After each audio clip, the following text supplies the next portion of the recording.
ನನ್ನ ಆತ್ಮೀಯ ಜನತಾದಳ ಪಕ್ಷದ ದಾಸರಳ್ಳಿ ವಿಧಾನಸಭಾ ಕ್ಷೇತ್ರದ ಪ್ರಾಮಾಣಿಕ ಹಾಗೂ ನಿಷ್ಠಾವಂತ ಕಾರ್ಯಕರ್ತ ಬಂಧುಗಳೇ, ವೇದಿಕೆ ಮೇಲೆ ಆಸೀನರಾಗಿರ್ತಕ್ಕಂಥ ಪಕ್ಷದ ದಾಸರಳ್ಳಿ ವಿಧಾನಸಭಾ ಕ್ಷೇತ್ರದ ಅಧ್ಯಕ್ಷರು, ಅವರ ಈ ಒಂದು ಕಾರ್ಯಕ್ರಮವನ್ನ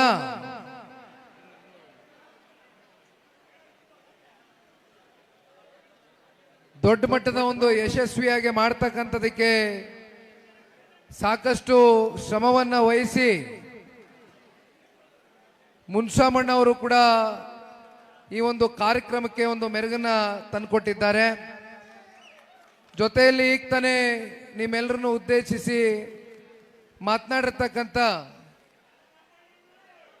ಪಕ್ಷದಲ್ಲಿ ಹಲವಾರು ದಶಕಗಳಿಂದ ನಿರಂತರವಾಗಿ ಕ್ಷೇತ್ರದ ಜನತೆ ಮತ್ತೆ ಕಾರ್ಯಕರ್ತರು ಮುಖಂಡರುಗಳ ಜೊತೆ ಒಡನಾಟವನ್ನು ಇಡುತ್ತಾ ಪಕ್ಷದ ಎಂಥ ಸಂಕಷ್ಟದ ಪರಿಸ್ಥಿತಿಯಲ್ಲೂ ಕೂಡ ಪಕ್ಷಕ್ಕೆ ಬೆನ್ನೆಲುಬಾಗಿ ನಿಂತಿರ್ತಕ್ಕಂಥ ಅಂದಾನಪ್ಪನವರೇ, ಮತ್ತೊಬ್ಬರು ಮುಖಂಡರಾಗಿರ್ತಕ್ಕಂಥ ಮುನೇಗೌಡರು ಕೂಡ ಮಾತನಾಡಿದ್ರು, ನರಸಿಂಹಮೂರ್ತಿ ಅವರು ಮಾತನಾಡಿದ್ದಾರೆ, ನನ್ನ ಯುವಕ ಮಿತ್ರ ಯುವ ಮುಖಂಡ ಭರತ್ ಗುಂಡಪ್ಪ ಅವರು ಮಾತನಾಡಿದ್ದಾರೆ. ಮಾತನಾಡಿಲ್ಲ ಆದರೆ ವೇದಿಕೆ ಮೇಲೆ ಇದ್ದಾರೆ. ಮತ್ತೆ ಗೋವಿಂದಪ್ಪನವರು ಇಲ್ಲೇ ನಿಂತಿದ್ದಾರೆ. ಲಕ್ಷ್ಮಣ್ಣ ಅವರು, ರಾಜ್ಕುಮಾರ್ ಅವರು, ಲಕ್ಕಣ್ಣವರು, ಯೋಗೀಶ್ ಗೌಡ್ರು, ಛಾಯಾ ಅಂತ ದಾಸರಳ್ಳಿ ವಿಧಾನಸಭಾ ಕ್ಷೇತ್ರದ ಮಹಿಳಾ ಅಧ್ಯಕ್ಷರು,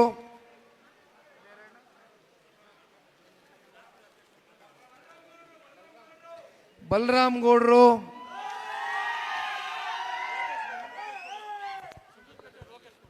ಸುಂಕದಕಟ್ಟೆಯ ಲೋಕೇಶ್ ಗೌಡ್ರು, ಶಿವಣ್ಣ ಅವರು ಮಾತನಾಡಿದ್ರು, ಭೈರಪ್ಪನವರು. ಈ ರೀತಿ ಇವತ್ತಿನ ಈ ಕಾರ್ಯಕ್ರಮದ ಸಾಮೂಹಿಕ ನಾಯಕತ್ವದ ಅಡಿ ಜನರೊಂದಿಗೆ ಜನತಾದಳ ಸದಸ್ಯತ್ವ ನೋಂದಣಿಯ ಕಾರ್ಯಕ್ರಮ ನಿಮ್ಮೆಲ್ಲರ ಸಹಕಾರ, ನಿಮ್ಮೆಲ್ಲರ 4 ದಿನಗಳ ಹೋರಾಟ, ಜೊತೆಯಲ್ಲಿ ಮುನ್ಸಾಮಣ್ಣ ಅವರು ನನ್ನ ಪಕ್ಕದಲ್ಲಿ ಕೂತಾಗ ಒಂದು ಮಾತನ್ನ ಹೇಳಿದ್ರು. ನನ್ನ ಮಾತು ಆಡಬೇಕಾದ್ರೆ ನಮ್ಮ ವಾರ್ಡ್ ಅಧ್ಯಕ್ಷರುಗಳನ್ನ ಮರ್ತುಬಿಟ್ಟೆ. ದಯಮಾಡಿ ಅವ್ರ ಶ್ರಮ ಹೆಚ್ಚಾಗಿದೆ ಇವತ್ತಿನ ಈ ಕಾರ್ಯಕ್ರಮದಲ್ಲಿ. ಅವರೆಲ್ಲರೂ ಕೂಡ 4 ದಿನದಿಂದ ಯಾರು ಕೂಡ ನಿದ್ರೆ ಹೋಗ್ದಿರ ನಿದ್ರೆಗೆಟ್ಟು ಈ ಕಾರ್ಯಕ್ರಮವನ್ನು ಯಶಸ್ವಿಗೊಳಿಸಬೇಕು. ದಾಸರಳ್ಳಿಯಲ್ಲಿ ಯಾರು ಇದ್ದಾರೋ ಅಥವಾ ಯಾರು ಹೋಗ್ತಾರೋ ಯಾರು ಬರ್ತಾರೋ, ಆದರೆ ಸನ್ಮಾನ್ಯ ದೇವೇಗೌಡರು ಸಾಹೇಬರು, ಸನ್ಮಾನ್ಯ ಕುಮಾರಣ್ಣ ಅವರ ಅಭಿಮಾನಿಗಳು ಅಪಾರ ಸಂಖ್ಯೆಯಲ್ಲಿ ಕ್ಷೇತ್ರದಲ್ಲಿ ಇದ್ದಾರೆ ಅಂತಕ್ಕಂಥದನ್ನ ಅನೇಕ ಸಂದರ್ಭದಲ್ಲಿ ಇದ್ದೀರಿ. ಇವತ್ತಿಗೂ ಕೂಡ ಜನತಾದಳ ಪಕ್ಷ ಈ ಕ್ಷೇತ್ರದಲ್ಲಿ ಸದೃಢವಾಗಿದೆ. ಮುಂಬರ್ತಕ್ಕಂಥ ದಿನಗಳಲ್ಲಿ ಯಾವುದೇ ಸ್ಥಳೀಯ ಚುನಾವಣೆಗಳಿರಲಿ, ಕಾರ್ಪೊರೇಷನ್ ಚುನಾವಣೆಗಳಿರಲಿ ಅಥವಾ ಮುಂದಿನ ಸಾರ್ವತ್ರಿಕ ವಿಧಾನಸಭಾ ಚುನಾವಣೆವರೆಗೂ ಕೂಡ ನಮ್ಮ ಹೋರಾಟವನ್ನು ಇಂದಿನಿಂದನೇ ಪಣತೊಟ್ಟಿ ಪ್ರಾರಂಭವನ್ನು ಮಾಡಿದ್ದೇವೆ ಅಂತಕ್ಕಂಥ ಆತ್ಮಸ್ಥೈರ್ಯ, ಆತ್ಮವಿಶ್ವಾಸವನ್ನು ಮೂಡಿಸಿರ್ತಕ್ಕಂಥ ವೇದಿಕೆ ಮೇಲೆ, ವೇದಿಕೆ ಮುಂಭಾಗದಲ್ಲಿ ಸಾಕಷ್ಟು ಜನ ಕ್ಷೇತ್ರದ ಮತದಾರರು, ವಿಶೇಷವಾಗಿ ತಾಯಂದ್ರುಗಳು ಇವತ್ತು ಈ ಕಾರ್ಯಕ್ರಮಕ್ಕೆ ಪಾಲ್ಗೊಂಡಿದ್ದೀರಿ. ನನ್ನ ಯುವ ಸಮುದಾಯದ ಅಣ್ಣ ತಮ್ಮಂದರು ಇವತ್ತು ಬಂದು ನಿಂತಿದ್ದೀರಿ. ಬಹುಶಃ ತಮ್ಮೆಲ್ರಿಗೂ ಗೊತ್ತಿದೆಯಣ್ಣ, 2018 ಮತ್ತು 23ರ ಮಧ್ಯೆ ನಮ್ಮ ನಿಮ್ಮೆಲ್ಲರ ನೆಚ್ಚಿನ ನಾಯಕರು, ಮಾಜಿ ಮುಖ್ಯಮಂತ್ರಿಗಳು, ಇಂದಿನ ಸನ್ಮಾನ್ಯ ಈ ದೇಶದ ಗೌರವಾನ್ವಿತ ಪ್ರಧಾನಮಂತ್ರಿಗಳು ಶ್ರೀ ನರೇಂದ್ರ ಮೋದಿಜಿಯವರ ಸಂಪುಟದಲ್ಲಿ ಕೇಂದ್ರದ ಸಚಿವರಾಗಿ ಕೆಲಸವನ್ನ ನಿರ್ವಹಣೆ ಮಾಡ್ತಾ ಇರ್ತಕ್ಕಂಥ ಸನ್ಮಾನ್ಯ ಕುಮಾರಣ್ಣ ಅವರಿಗೆ 18 ಮತ್ತು 23ರ ಮಧ್ಯೆ ಎರಡನೇ ಬಾರಿ ರಾಜ್ಯದ ಮುಖ್ಯಮಂತ್ರಿಗಳಾಗ್ತಕ್ಕಂಥ ಒಂದು ಅವಕಾಶ ಬಂದಂಥ ಸಂದರ್ಭದಲ್ಲಿ ಆ 14 ತಿಂಗಳು ಅವರ ಒಂದು ಕಾಲಾವಧಿಯಲ್ಲಿ 224 ಕ್ಷೇತ್ರ ಒಂದಾದರೆ ದಾಸರಳ್ಳಿ ವಿಧಾನಸಭಾ ಕ್ಷೇತ್ರ ಸನ್ಮಾನ್ಯ ಕುಮಾರಣ್ಣ ಅವರಿಗೆ ಅತ್ಯಂತ ಅಚ್ಚುಮೆಚ್ಚಿನ ಕ್ಷೇತ್ರ ಆಗ್ತಕ್ಕಂಥದ್ದು. ಇಲ್ಲಿ ಕೈಯಲ್ಲಿ ಒಂದು ಪಟ್ಟಿನ ಇಟ್ಕೊಂಡಿದ್ದೀನಿ.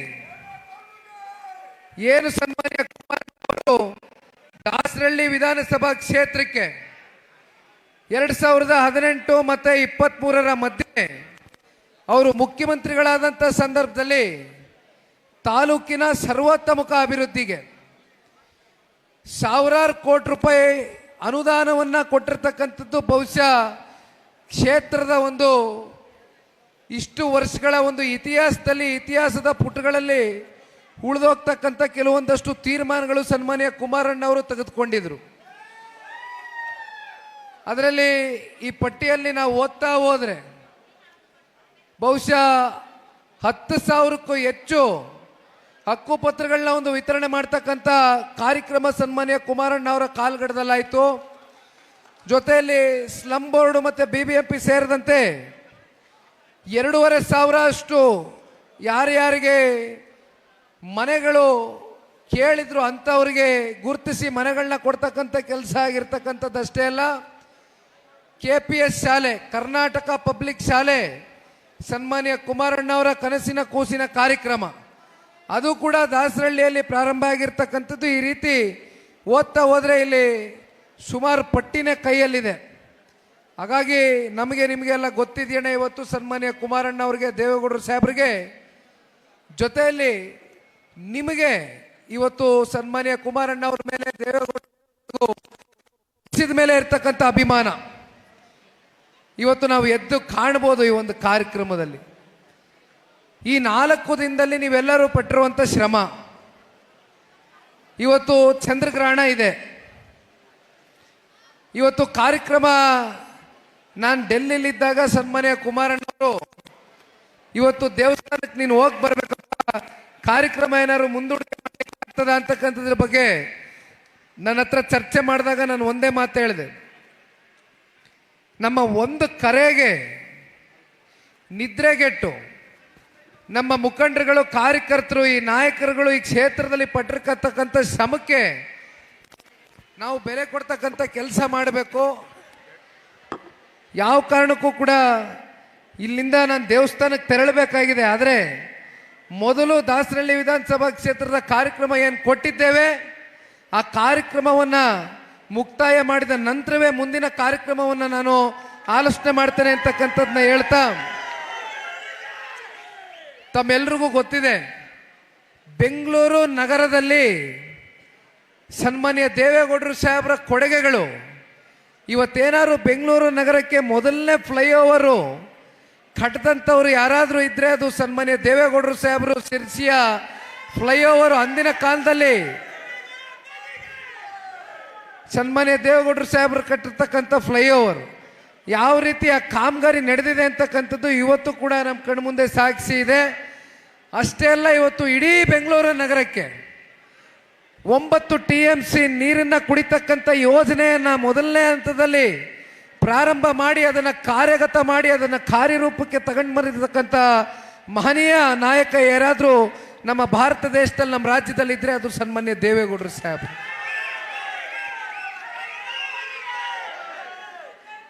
ಬಹುಶಃ ನಿಮಗೆಲ್ಲ ಗೊತ್ತಿದೆಯೋ ಗೊತ್ತಿಲ್ವೋ, IT BT ಅಂತ ಇದ್ದಂಗೆ ಬಹಳ ಜನ ಬೇರೆ ಬೇರೆ ಪಕ್ಷದ ನಾಯಕರುಗಳ ಹೆಸರನ್ನ ಕೇಳ್ಪಡ್ತೇವೆ.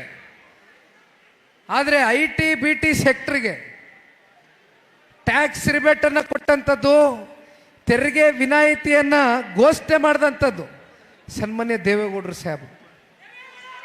ಜೊತೆಯಲ್ಲಿ ಮೆಟ್ರೋಯಿನ ವಿಚಾರಕ್ಕೆ ಸಂಬಂಧಪಟ್ಟಂತೆ ಇತ್ತೀಚಿನ ದಿನಗಳಲ್ಲಿ 3ನೇ ಹಂತದ ಮೆಟ್ರೋಗೆ ಚಾಲನೆ ಕೊಟ್ಟಕ್ಕೆ ಭಾರತ ದೇಶದ ಗೌರವಾನ್ವಿತ ಪ್ರಧಾನಮಂತ್ರಿಗಳು ಬಂದಿದ್ರು, ಕೇಂದ್ರದ ಸಚಿವರು ಮಾನ್ಯ ಕುಮಾರಣ್ಣ ಅವರು ಕೂಡ ಉಪಸ್ಥಿತರಿದ್ದರು. ಆದರೆ ಮೆಟ್ರೋನ ಇಡೀ ದೇಶಕ್ಕೆ ತೆಗೆದುಕೊಂಡು ಹೋಗ್ಬೇಕು ಅಂತಕ್ಕಂಥ ಆಲೋಚನೆ ಮಾಡಿರ್ತಕ್ಕಂಥ ವ್ಯಕ್ತಿ ಅದು ಸನ್ಮಾನ್ಯ ದೇವೇಗೌಡರು ಸಾಹೇಬರು. ಬೆಂಗಳೂರು ನಗರಕ್ಕೆ ಮೆಟ್ರೋನ ತಗೊಂಡು ಬರ್ತಕ್ಕಂಥ ಕೆಲಸ ಮೊದಲನೇ ಹಂತದ ಕಾಮಗಾರಿಗೆ ಚಾಲನೆ ಕೊಟ್ಟಿದ್ದು ನೀವು ಬೆಳೆಸಿರ್ತಕ್ಕಂಥ ಮನೆ ಮಗ ಸನ್ಮಾನ್ಯ ಕುಮಾರಣ್ಣವರು ಮೊದಲನೇ ಬಾರಿ ರಾಜ್ಯದ ಮುಖ್ಯಮಂತ್ರಿಗಳಾದಂಥ ಸಂದರ್ಭದಲ್ಲಿ ತಗೊಂಡಂಥ ನಿರ್ಣಯ. ಇವತ್ತೇನು BBMPಯ ರಚನೆಯನ್ನ ಮಾಡಿದ್ರು ಸನ್ಮಾನ್ಯ ಕುಮಾರಣ್ಣವರು, BBMPಗೆ ಸುಮಾರು 110 ಹಳ್ಳಿಗಳನ್ನ ಸೇರಿಸುವ ಮೂಲಕ ಬೆಂಗಳೂರು ಹೊರವಲಯವು ಕೂಡ ಅತಿ ಬೇಗ ಅಭಿವೃದ್ಧಿಯ ದಿಕ್ಕಿಗೆ ತಗೊಂಡು ಹೋಗಬೇಕು ಅಂತಕ್ಕಂಥ ದಿಟ್ಟವಾದಂಥ ನಿರ್ಧಾರವನ್ನು ಮಾಡಿ ಹೆಜ್ಜೆಯನ್ನು ಇಟ್ಟಂಥದ್ದು ಸನ್ಮಾನ್ಯ ಕುಮಾರಣ್ಣ ಅವರು. ನೀವೆಲ್ಲ ನೋಡಿರ್ಬೋದು, ಇತ್ತೀಚೆಗೆ ಗ್ರೇಟರ್ ಬೆಂಗಳೂರು ಆಗ್ತಾ ಇದೆ. BBMP ಗ್ರೇಟರ್ ಬೆಂಗಳೂರು ಆಗಿ 5 ವಿಭಾಗವಾಗಿ ಅಧಿಕಾರವನ್ನು ವಿಕೇಂದ್ರೀಕೃತ ಮಾಡ್ತಕ್ಕಂಥದಕ್ಕೆ ನಮ್ಮ ಬೆಂಗಳೂರಿನ ಉಸ್ತುವಾರಿ ಮಂತ್ರಿಗಳು, ಉಪಮುಖ್ಯಮಂತ್ರಿಗಳು ತಗೊಂಡಿರ್ತಕ್ಕಂಥ ನಿರ್ಣಯ. ಆದರೆ ಇವತ್ತು ರಾಮನಗರ ಜಿಲ್ಲೆಗೆ ಬರ್ತಾರೆ. ರಾಮನಗರ ಜಿಲ್ಲೆಯ ಒಂದು ಅಸ್ಮಿಯತೆಯನ್ನ, ರಾಮನ ಹೆಸರಿಂದ ಪ್ರಾರಂಭ ಆಗ್ತಕ್ಕಂಥ ರಾಮನಗರ ಜಿಲ್ಲೆಯ ಹೆಸರನ್ನು ಅಳಿಸ್ತಕ್ಕಂಥ ಕೆಲಸ ಮಾಡ್ತಾರೆ. ಅದಕ್ಕೆ ಕಾರಣ ಕುಮಾರಣ್ಣ ಅದನ್ನ ಜಿಲ್ಲೆಯಾಗಿ ಘೋಷಣೆ ಮಾಡಿದ್ರು ಅಂತ. ಈಗ BBMPನೂ ಕೂಡ ಸನ್ಮಾನ್ಯ ಕುಮಾರಣ್ಣ ಅವರ ಕಾಲಘಟ್ಟದಲ್ಲಿ ಏನು ರಚನೆ ಆಗಿತ್ತು ಅದನ್ನ ಈಗ ಗ್ರೇಟರ್ ಬೆಂಗಳೂರು ಎಂತದಪ್ಪ GBA ಗ್ರೇಟರ್ ಬೆಂಗಳೂರು ಅಥಾರಿಟಿ ಆಗಿ ಇವತ್ತು ಉಪಮುಖ್ಯಮಂತ್ರಿಗಳು ಮಾಡಲಿಕ್ಕೆ ತೀರ್ಮಾನವನ್ನು ಸರ್ಕಾರದ ಕಡೆಯಿಂದ ತೆಗೆದುಕೊಂಡಿದ್ದಾರೆ. ನಾವು ನೀವೆಲ್ಲರೂ ಆಲೋಚನೆ ಮಾಡಬೇಕಾಗಿರ್ತಕ್ಕಂಥದ್ದು, ಇವತ್ತು BBMPಯಿಂದ ನೀವು ಗ್ರೇಟರ್ ಬೆಂಗಳೂರು ಅಥಾರಿಟಿಗೆ ಆ ಹೆಸರು ಬದಲಾವಣೆ ಮಾಡೋದ್ರಿಂದ ನಿಜಕ್ಕೂ ಕೂಡ ಬೆಂಗಳೂರು ನಗರದ ಏನಾದರೂ ಅಭಿವೃದ್ಧಿ ಕಾಣಲಿಕ್ಕೆ ಸಾಧ್ಯ ಇದೆಯಾ? ಪ್ರತಿ ಹಂತದಲ್ಲೂ ಕೂಡ ರಾಜ್ಯ ಸರ್ಕಾರ ರಾಜ್ಯದ 7.5 ಕೋಟಿ ಕನ್ನಡಿಗರಿಗೆ, ಅದರಲ್ಲೂ ಬೆಂಗಳೂರು ನಗರದ ನಾಗರಿಕರ ಮೇಲೆ ಹಾಕಿರ್ತಕ್ಕಂಥ ಸೆಸ್ ಇರ್ಬೋದು, ಏನು ಕಸಕ್ಕೂ ಸೆಸ್ಸು, ನೀರಿಗೂ ಇವತ್ತು ತೆರಿಗೆ, ಖಾಲಿ ಸೈಟ್ಗೆ ಇವತ್ತು ಬಹುಶಃ ಕುಡಿಯೋ ಒಂದು ಗಾಳಿಗೊಂದು ಬಿಟ್ಟು ಇನ್ನು ಎಲ್ಲದರ ಮೇಲೂ ಕೂಡ ಇವತ್ತು ತೆರಿಗೆಯನ್ನು ಹಾಕಿರ್ತಕ್ಕಂಥದ್ದು ಈ ರಾಜ್ಯ ಸರ್ಕಾರ. ಇಷ್ಟು ತೆರಿಗೆಯನ್ನು ನೀವು ಇವತ್ತು ಬೆಂಗಳೂರು ನಗರದಲ್ಲಿ ಉತ್ಪಾದನೆ ಮಾಡ್ತಾ ಇದ್ದೀರಿ. ಆದರೆ ಈ ತೆರಿಗೆಯ ಹಣ ಇವತ್ತು ಎಲ್ಲೆಲ್ಲಿ ಹೋಗ್ತಾ ಇದೆ, ಎಲ್ಲಿ ಬಳಕೆ ಮಾಡ್ತಾ ಇದ್ದೀರಿ? ಮಾತೆತ್ತಿದ್ರೆ 5 ಗ್ಯಾರಂಟಿಗಳದತ್ತ ತೋರಿಸ್ತೀರಿ, ಇಲ್ಲ 5 ಗ್ಯಾರಂಟಿಗಳು ನಿಲ್ಲಿಸ್ಬಿಡ್ತೀವಿ, ರಸ್ತೆ ಅಭಿವೃದ್ಧಿ ಬಗ್ಗೆ ಚರ್ಚೆ ಮಾಡಿದ್ರೆ ಮತ್ತೆ 5 ಗ್ಯಾರಂಟಿಗಳು ನಿಲ್ಲಿಸ್ಬಿಡ್ಬೇಕಾ ಅಂತ ನೀವು ಜನಕ್ಕೆ ಪ್ರಶ್ನೆ ಮಾಡ್ತೀರಿ. ಜನ ಯಾವತ್ತೂ ಕೂಡ ನಿಮ್ಗೆ 5 ಗ್ಯಾರಂಟಿ ಕೊಡಿ ಅಂತಕ್ಕಂಥದ್ರ ಬಗ್ಗೆ ನಿಮಗೆ ಯಾರು ಕೂಡ ಒತ್ತಾಯ ಮಾಡಿದವರಲ್ಲ. ಯಾರು ಕೂಡ ನಿಮ್ಮ ಗ್ಯಾರಂಟಿಗಳನ್ನ ನೆಚ್ಕೊಂಡು ಇವತ್ತು ಬದುಕ್ತಾ ಇರ್ತಕ್ಕಂಥದ್ದಲ್ಲ. ನೀವು ಕೊಟ್ಟಿರ್ತಕ್ಕಂಥ ಮಾತು 5 ಗ್ಯಾರಂಟಿಗಳ ಹೆಸರಲ್ಲಿ ಕಳೆದ 2.25 ವರ್ಷದಲ್ಲಿ ಪ್ರತಿ ವರ್ಷ 1 ಲಕ್ಷಕ್ಕೂ ಅಧಿಕ ಸಾಲವನ್ನ ಈ ರಾಜ್ಯ ಸರ್ಕಾರ ಮಾಡಿದೆ. ಅಂದ್ರೆ ಪ್ರತಿಯೊಬ್ಬ ಕನ್ನಡಿಗನ ಮೇಲೂ ಕೂಡ ಇವತ್ತು ಆ ಸಾಲದ ಭಾರ ಇವತ್ತು ನಮ್ಮೆಗನ ಮೇಲೆ ಹೊರಿಸಿ ತೆರಿಗೆ ರೂಪದಲ್ಲಿ ಇವತ್ತು ಅದನ್ನು ವಸೂಲಿಯನ್ನ ಮಾಡ್ತಾ ಇದ್ದಾರೆ. ಒಂದು ಕಡೆ ತೆರಿಗೆ ಹಾಕ್ತಾರೆ, ಇನ್ನೊಂದು ಕಡೆ ಸೆಸ್ ಹಾಕ್ತಾರೆ. ಪ್ರಾಪರ್ಟಿ ಟ್ಯಾಕ್ಸ್ ಹೆಚ್ಚಿಗೆ ಮಾಡಿದ್ದೀರಿ, ಸಬ್ ರಿಜಿಸ್ಟರ್ ವ್ಯಾಲ್ಯೂ ಹೆಚ್ಚಿಗೆ ಮಾಡಿದ್ದೀರಿ, ಕುಡಿಯೋ ನೀರಿನ ವ್ಯವಸ್ಥೆ ಎಲ್ಲವೂ ಹೆಚ್ಚಿಗೆ ಮಾಡಿದ್ದೀರಿ. ಇವತ್ತು ಓಡಾಡ್ತಾ ಇರ್ತಕ್ಕಂಥ ಏನು ಪ್ರಯಾಣಿಕರಿದ್ದಾರೆ, ಬಸ್ಸು, ಮೆಟ್ರೋ, ಬಹುಶಃ ಭಾರತ ದೇಶದಲ್ಲಿ ಅತಿ ಹೆಚ್ಚು ಮೆಟ್ರೋ ಬೆಲೆಯನ್ನು ಏರಿಕೆ ಮಾಡಿರ್ತಕ್ಕಂಥ ರಾಜ್ಯ ಯಾವುದಾದ್ರೆ ಅದು ಕರ್ನಾಟಕ ರಾಜ್ಯ. ಇದು ಕಾಂಗ್ರೆಸ್ ಸರ್ಕಾರದ ಕೊಡುಗೆಗಳು ಬೆಂಗಳೂರು ನಗರಕ್ಕೆ. ಇನ್ನಾದ್ರೂ ಮುಂದುವರೆದ ಭಾಗವಾಗಿ ಇತ್ತೀಚಿನ ದಿನಗಳಲ್ಲಿ ಬಹಳ ದೊಡ್ಡ ಮಟ್ಟದಲ್ಲಿ ಮಳೆ ಆಯಿತು. ಆ ಕಸ ವಿಲೇವಾರಿದು ಬಹಳ ದೊಡ್ಡ ಕತೆ ಇದೆ, ಸಾಲಿಡ್ ವೇಸ್ಟ್ ಮ್ಯಾನೇಜ್ಮೆಂಟ್ ಕತೆ ಇದೆಯಲ್ಲ, ಅಲ್ಲಿ ಇವಾಗ ಬರ್ತಾರೆ ಮಧ್ಯವರ್ತಿಗಳು, ಪರ್ಸೆಂಟೇಜು, ಕಸ ಹೊಡೆಯೋದಕ್ಕೂ ಜೇಬಿಗೆ ದುಡ್ಡು. ಹಾಗಾಗಿ ಒಂದು ನಾನು ನಿಮ್ಮೆಲ್ಲರಲ್ಲೂ ಮನವಿ ಮಾಡ್ತಕ್ಕಂಥದ್ದನ್ನ, ಯಾಕೆಂದರೆ ಇಲ್ಲಿ ಸೇರಿರ್ತಕ್ಕಂಥವ್ರು ಬಹುತೇಕರು ಕ್ಷೇತ್ರದ ಕಾರ್ಯಕರ್ತರು, ಮುಖಂಡರು. ಮುಂಬರ್ತಕ್ಕಂಥ ದಿನಗಳಲ್ಲಿ ಇಲ್ಲಿ ಬೆಂಗಳೂರು ನಗರದ ಅಧ್ಯಕ್ಷರು ರಮೇಶ್ ಗೌಡರು ಕೂಡ ಇದ್ದಾರೆ. ಬಹುಶಃ ಈಗಾಗಲೇ ಅವರು ನಿಮ್ಮ ಜೊತೆ ಎಲ್ಲ ಸಭೆ ಮಾಡಿದ್ದಾರೆ. ನೀವು ಭಾಳ ಸಾಕಾರ ಕೊಟ್ಟು ಸಭೆಯನ್ನು ಕೂಡ ಮಾಡಿಕೊಟ್ಟಿದ್ದೀರಾ ಅಂತ ಹೇಳ್ತಾ ಇದ್ರು. ಮುಂಬರುವಂಥ ದಿನಗಳಲ್ಲಿ BBMP ಕಾರ್ಪೊರೇಷನ್ ಚುನಾವಣೆ ಇದೆ. ಆ ಕಾರ್ಪೊರೇಷನ್ ಚುನಾವಣೆಯನ್ನು ಭಾಳ ಜನ ಎದುರು ನೋಡ್ತಾ ಇದ್ದೀರಿ, ಭಾಳ ಜನ ಆಕಾಂಕ್ಷಿತರು ಕೂಡ ಇರ್ತೀರಿ. ಹಾಗಾಗಿ ನನ್ನ ಒಬ್ಬ ಈ ಕಾರ್ಯಕರ್ತನಾಗಿ ನಿಮ್ಮೆಲ್ಲರಲ್ಲೂ ಒಂದು ಮನವಿ, ಅಧ್ಯಕ್ಷರು ಮುನ್ಸಾಮಣ್ಣ ಅವರ ಸಮ್ಮುಖದಲ್ಲೇ ಈ ಮನವಿಯನ್ನು ಮಾಡ್ತೇನೆ. ಯಾರ್ಯಾರು ಆಕಾಂಕ್ಷಿತರಿದ್ದೀರಿ, ಚುನಾವಣೆಯಲ್ಲಿ ಸ್ಪರ್ಧೆ ಮಾಡಬೇಕು ಅಂತಕ್ಕಂಥ ಬೈಕೆ ಇಟ್ಕೊಂಡಿದ್ದೀರಿ, ದಯವಿಟ್ಟು ನಿಮ್ಮ ನಿಮ್ಮ ವಾರ್ಡ್ಗಳಲ್ಲಿ, ನಿಮ್ಮ ವ್ಯಾಪ್ತಿಗಳಲ್ಲಿ ಜನರ ಜೊತೆ ನಿರಂತರವಾಗಿ ಒಂದು ಒಡನಾಟ, ಒಂದು ಸಂಬಂಧ, ಒಂದು ಸಂಪರ್ಕ ಇವೆಲ್ಲವನ್ನ ಇಟ್ಕೊಳ್ತಕ್ಕಂಥ ಕೆಲಸ ಮಾಡಿ. ಪಕ್ಷ ನಿಮ್ಮನ್ನು ಗುರುತಿಸಿ ಮುಂಬರ್ತಕ್ಕಂಥ ದಿನಗಳಲ್ಲಿ ಟಿಕೆಟನ್ನು ಕೊಡ್ತಕ್ಕಂಥದ್ದಷ್ಟೇ ಅಲ್ಲ, ನಿಮ್ಮ ಪರವಾಗಿ ನಾವೆಲ್ಲರೂ ಬರ್ತೇವೆ, ನಿಲ್ತೇವೆ, ನಿಮ್ಮ ವಾರ್ಡ್ಗಳಲ್ಲಿ ಬಂದು ನಾವು ಪ್ರಚಾರ ಮಾಡ್ತೇವೆ. ಯಾಕೆಂದರೆ ನಿಮಗೆ ಹಲವಾರು ವಿಚಾರಗಳಿದೆ, ಇದಕ್ಕಿಂತ ಇನ್ನೂ 10 ಪಟ್ಟು ಜಾಸ್ತಿ ಒಂದು ಪಟ್ಟಿಯನ್ನು ರೆಡಿ ಮಾಡಿಕೊಡ್ಬಲ್ಲ ನಾನು. ಸನ್ಮಾನ್ಯ ಕುಮಾರಣ್ಣ ಅವರ ಕೊಡುಗೆಗಳಿದೆ ಈ ಕ್ಷೇತ್ರಕ್ಕೆ, ದಯವಿಟ್ಟು ಅದನ್ನು ತಾವುಗಳೆಲ್ಲರೂ ಕ್ಷೇತ್ರದ ಮತದಾರರಲ್ಲಿ ಮನ ಮುಟ್ಟುವಂತೆ ನೀವೆಲ್ಲರೂ ಕೂಡ ನಿಮ್ಮ ನಿಮ್ಮ ವಾರ್ಡ್ಗಳಲ್ಲಿ, ನಿಮ್ಮ ವ್ಯಾಪ್ತಿಗಳಲ್ಲಿ ಇಂದಿನಿಂದನೇ ದಯವಿಟ್ಟು ಕಾರ್ಯೋನ್ಮುಖರಾಗಿ ಕೆಲಸ ಮಾಡಬೇಕು ಅಂತಕ್ಕಂಥದ್ದನ್ನ ನಿಮ್ಮೆಲ್ಲರಲ್ಲೂ ಕೈ ಜೋಡಿಸಿ ಮನವಿ ಮಾಡ್ತಾ, ಹೆಚ್ಚಿಗೆ ಸಮಯದ ಕೊರತೆ ಆದರೆ ಇವತ್ತು ಒಂದು ಮುನ್ಸ್ವಾಮಣ್ಣ ಅವ್ರು ಹೇಳ್ತಾ ಇದ್ರು, ಇನ್ನು 1-1.5 ಕಿಲೋಮೀಟ್ರಿಂದ ದೊಡ್ಡ ಮಟ್ಟದಲ್ಲಿ ಒಂದು ರ್ಯಾಲಿ ಮಾಡ್ಕೊಳ್ಳಿಕ್ಕೆ ಗೋವಿಂದಪ್ಪನವರು, ಮುನ್ಸಾಮಣ್ಣವರು, ಅಂದಾನಪ್ಪನವರು ಎಲ್ಲರೂ ಈ ಭಾಗದ ಮುಖಂಡರುಗಳು ನೀವೆಲ್ಲ ತೀರ್ಮಾನ ಮಾಡಿದ್ರಿ. ಆದರೆ ಸ್ವಲ್ಪ ಪರ್ಮಿಷನ್ನು ನಿಮಗೆ ಸಮಸ್ಯೆ ಆಗಿದ್ರಿಂದಾಗಿ ಒಂದು 200 ಮೀಟರ್ ರ್ಯಾಲಿ ಮಾಡಿದ್ದೇವೆ ಅಂತಕ್ಕಂಥದ್ದು ನಿಮ್ಮ ಮನಸ್ಸಲ್ಲಿ ಏನದು ಗೊಂದಲ ಇದ್ದರೆ ದಯಮಾಡಿ ಅದನ್ನು ಮೂಲೆಗಿಟ್ಬಿಡಿ. ಯಾಕೆಂದರೆ ನಿಮ್ಮ ಪ್ರೀತಿ ವಿಶ್ವಾಸಕ್ಕೆ ನಾವು ಬೆಲೆ ಕಟ್ಟಲಿಕ್ಕೆ ಆಗಲ್ಲ, ಕಾರ್ಯಕರ್ತರ ಪ್ರೀತಿ ವಿಶ್ವಾಸಕ್ಕೆ ನಾವು ಬೆಲೆ ಕಟ್ಟಲಿಕ್ಕೆ ಆಗಲ್ಲ. ನೀವೇನು ಇವತ್ತು ಯಾವುದೇ ಫಲಾಪೇಕ್ಷೆ ಇಲ್ದಿರ ಇವತ್ತು ಎಲ್ಲೋ ಒಂದು ಕಡೆ ನಮಗೆ ಈ ಕ್ಷೇತ್ರದಲ್ಲಿ ಒಂದು ನಾಯಕರಿಲ್ವಲ್ಲ, ನಮ್ಮೆಲ್ಲರನ್ನೂ ಸರಿದೂಗಿಸ್ಕೊಂಡು ಹೋಗ್ತಕ್ಕಂಥ ಒಂದು ಮುಂದಾಳತ್ವ ವಹಿಸ್ಕೊಳ್ತಕ್ಕಂಥದ್ದು ಯಾರು ಇನ್ನೂ ಕೂಡ ಇತ್ಯರ್ಥ ಆಗ್ತಾ ಇಲ್ವಲ್ಲ ಅಂತಕ್ಕಂಥದ್ದು ನಿಮ್ಮ ಮನಸ್ಸುಗಳಲ್ಲಿ ಏನಾದರೂ ಭಾವನೆ ಇದ್ದರೆ ದಯಮಾಡಿ ಅದನ್ನು ದೂರ ಇಡಿ. ಈ ಪಕ್ಷದ ಕಾರ್ಯಕರ್ತನಾಗಿ ಹೇಳ್ತೇನೆ, ನಿಖಿಲ್ ಕುಮಾರಸ್ವಾಮಿ ನಿಮ್ಮ ಜೊತೆಲಿ ಇರ್ತಾನೆ, ಸನ್ಮಾನ್ಯ ಕುಮಾರಣ್ಣ ಅವರು ನಿಮ್ಮ ಜೊತೆಲಿ ಇದ್ದಾರೆ, ಸನ್ಮಾನ್ಯ ದೇವೇಗೌಡರು ಸಾಹೇಬರ ಮಾರ್ಗದರ್ಶನ ಪಕ್ಷ ಕಟ್ತಕ್ಕಂಥದಕ್ಕೆ ನಿರಂತರವಾಗಿ ನಮ್ಮ ನಿಮ್ಮೆಲ್ಲರ ಮೇಲೆ ಇರುತ್ತೆ ಅಂತಕ್ಕಂಥದ್ದನ್ನು ಹೇಳ್ತಾ, ಮಾಧ್ಯಮದ ಮಿತ್ರರು, ಸ್ಥಳೀಯ ಮಾಧ್ಯಮದ ಸ್ನೇಹಿತರು ಕೂಡ ಇವತ್ತು ಈ ಕಾರ್ಯಕ್ರಮಕ್ಕೆ ಬಂದಿದ್ದೀರಿ. ಈ ಕಾರ್ಯಕ್ರಮದ ಮೂಲ ಉದ್ದೇಶ ಇಡೀ ರಾಜ್ಯ ವ್ಯಾಪ್ತಿ ಇವತ್ತು ಪ್ರಚಾರವನ್ನು ಮಾಡ್ತಾ ಇರ್ತಕ್ಕಂಥದ್ದು, ಒಂದು ಕಡೆ ಸದಸ್ಯತ್ವ ನೋಂದಣಿ ಮಾಡ್ತಕ್ಕಂಥ ಕಾರ್ಯಕ್ರಮ, ಜನರೊಂದಿಗೆ ಜನತಾದಳ ಹೆಸರಿನಲ್ಲಿ ಈಗಾಗಲೇ ಇವತ್ತು 55ನೇ ಕ್ಷೇತ್ರಕ್ಕೆ ಕಾಲನ್ನು ಇಟ್ಟಿದ್ದೇವೆ. ಮೊದಲನೇ ಹಂತದಲ್ಲಿ ಇನ್ನೂ ಹಲವಾರು ಕ್ಷೇತ್ರಗಳು ಈ ತಿಂಗಳು ಮುಕ್ತಾಯ ಮಾಡಬೇಕಾಗಿದೆ. ಆದರೆ ಒಂದು ಇವತ್ತು ರಾಜ್ಯದಲ್ಲಿ ಎಲ್ಲೋದ್ರೂ ಕೂಡ ನಮ್ಮ ಅಭ್ಯರ್ಥಿಗಳು, ಮುಖಂಡರುಗಳು, ಕಾರ್ಯಕರ್ತರು ನೀವೆಲ್ಲರೂ ಕೂಡ ಈ ಪಕ್ಷವನ್ನು ಕಟ್ತೇವೆ, ಕಟ್ಟಿ ಬೆಳೆಸ್ತೇವೆ.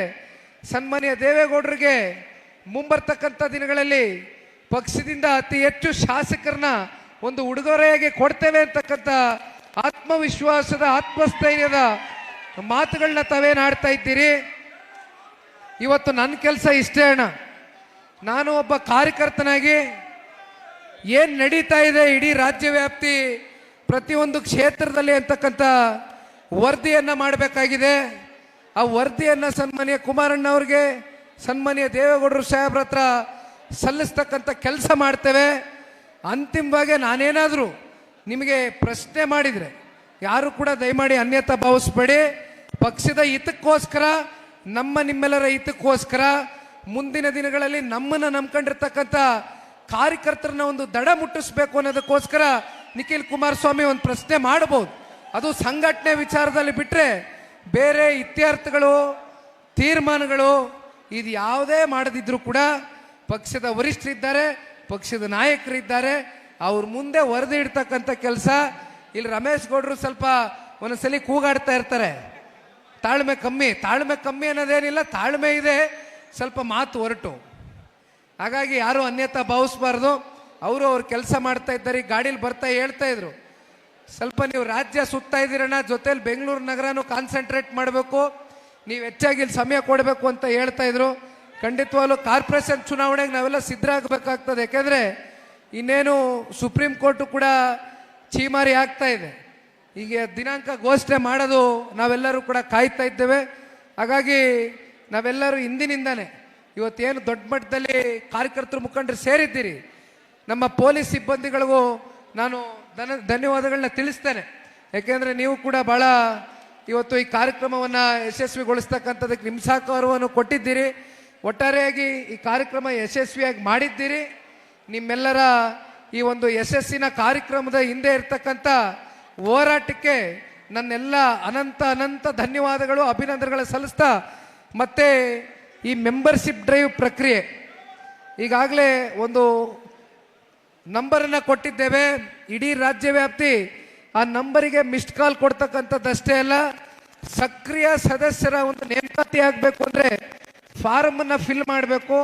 ದಯಮಾಡಿ ಆ ಕೆಲಸವೂ ಕೂಡ ಅಂದನಪ್ಪನವರು, ಮುನ್ಸಾಮಣ್ಣವರು, ಗೋವಿಂದಪ್ಪನವರು, ಶಿವಣ್ಣವರು ಭಾಳ ಜನ ಇದ್ದಾರೆ. ಒಬ್ಬರ ಹೆಸರು ಹೇಳಿ ಒಬ್ಬರ ಹೆಸರು ಬಿಡೋದು ಬೇಡ. ಲೋಕೇಶ್ ಗೌಡ್ರು, ಈ ರೀತಿ ಎಲ್ಲ ನೀವೆಲ್ಲ ಮುಖಂಡ್ರೆ, ನೀವೆಲ್ಲ ನಾಯಕರೇ. ಬಲರಾಮಣ್ಣ ಅವರು, ಲಕ್ಕಪ್ಪಣ್ಣ ಅವರು, ಭರತ್ ಗುಂಡಪ್ಪನವ್ರು ಇಲ್ಲೇ ಅವರೇ ಯುವಕರು, ತಿಮ್ರಾಜ್ ಅವರು, ಗಿರೀಶ್ ಬಾಬಣ್ಣ ಅವರು, ಗಿರೀಶ್ ಬಾಬಣ್ಣ ಅವರೇ, ಶಿವಣ್ಣ ಅವರು, ಭೈರಪ್ಪನವರು. ಇನ್ಯಾರ್ದಾದ್ರೆ ಹೆಸರು ಬಿಟ್ಟಿದ್ರೆ ಅನ್ಯತಾ ಭಾವಿಸೋದು ಬೇಡ. ನೀವೆಲ್ಲ ನಾಯಕರೇ, ನೀವೆಲ್ಲ ಈ ಪಕ್ಷದ ಬೇರುಗಳೇ. ದಯಮಾಡಿ ನಿಮ್ಮೆಲ್ಲರ ಹೋರಾಟ ಇದೇ ರೀತಿ ಮುಂದುವರಿಲಿ ಅಂತ ಹೇಳ್ತಾ, ಹನುಮಂತರಾಜಣ್ಣ ಅವರು, ಆಯ್ತಣ್ಣ, ಎಲ್ಲರೂ ಸೇರಿ ಈ ಒಂದು ನಂಬರಿಗೆ ನೀವೆಲ್ಲರೂ ಕೂಡ ಮಿಸ್ಡ್ ಕಾಲ್ ಕೊಡುವ ಮೂಲಕ ಜನತಾದಳ ಪಕ್ಷದ ನಿಮ್ಮ ಅಭಿಮಾನ ಸಕ್ರಿಯ ಸದಸ್ಯರಾಗಿ ನೀವೆಲ್ಲರೂ ಹೊರಹೊಮ್ಮತಕ್ಕಂಥದಕ್ಕೆ ನಿಮ್ಮ ಸಹಕಾರ ಇರಲಿ ಅಂತ ಕೇಳ್ತಾ, ಮತ್ತೆ ಇನ್ನೂ ಹಲವಾರು ಸಾರ್ವಜನಿಕ ಸಭೆಗಳನ್ನ ಮಾಡ್ತಕ್ಕಂಥ ದಿನ ಭಾಳ ದೂರ ಇಲ್ಲ. ಅವತ್ತು ಇನ್ನೂ ವಿಶೇಷವಾದಂಥ ಹಲವಾರು ವಿಚಾರಗಳ ಬಗ್ಗೆ ಚರ್ಚೆ ಮಾಡ್ತಾನೆ. ಆದರೆ ಇಂದು ಮಗದೊಮ್ಮೆ ಎಲ್ಲರಿಗೂ ನಮ್ಮ ಕಾರ್ಯಕರ್ತರು, ಮುಖಂಡರು, ನಾಯಕರುಗಳಿಗೆ, ಕ್ಷೇತ್ರದಲ್ಲಿ ಇರ್ತಕ್ಕಂಥವರು, ವೇದಿಕೆ ಮೇಲೆ, ವೇದಿಕೆ ಮುಂಭಾಗದಲ್ಲಿ ಮಾಧ್ಯಮದ ಮಿತ್ರರು, ಪೊಲೀಸ್ ಸಿಬ್ಬಂದಿಗಳಿಗೆ ವಂದಿಸಿ ನನ್ನ 2 ಮಾತನ್ನು ಮುಗಿಸ್ತೇನೆ. ಜೈ ಹಿಂದ್, ಜೈ ಕರ್ನಾಟಕ ಮಾತೆ, ಜೈ ಜೈ.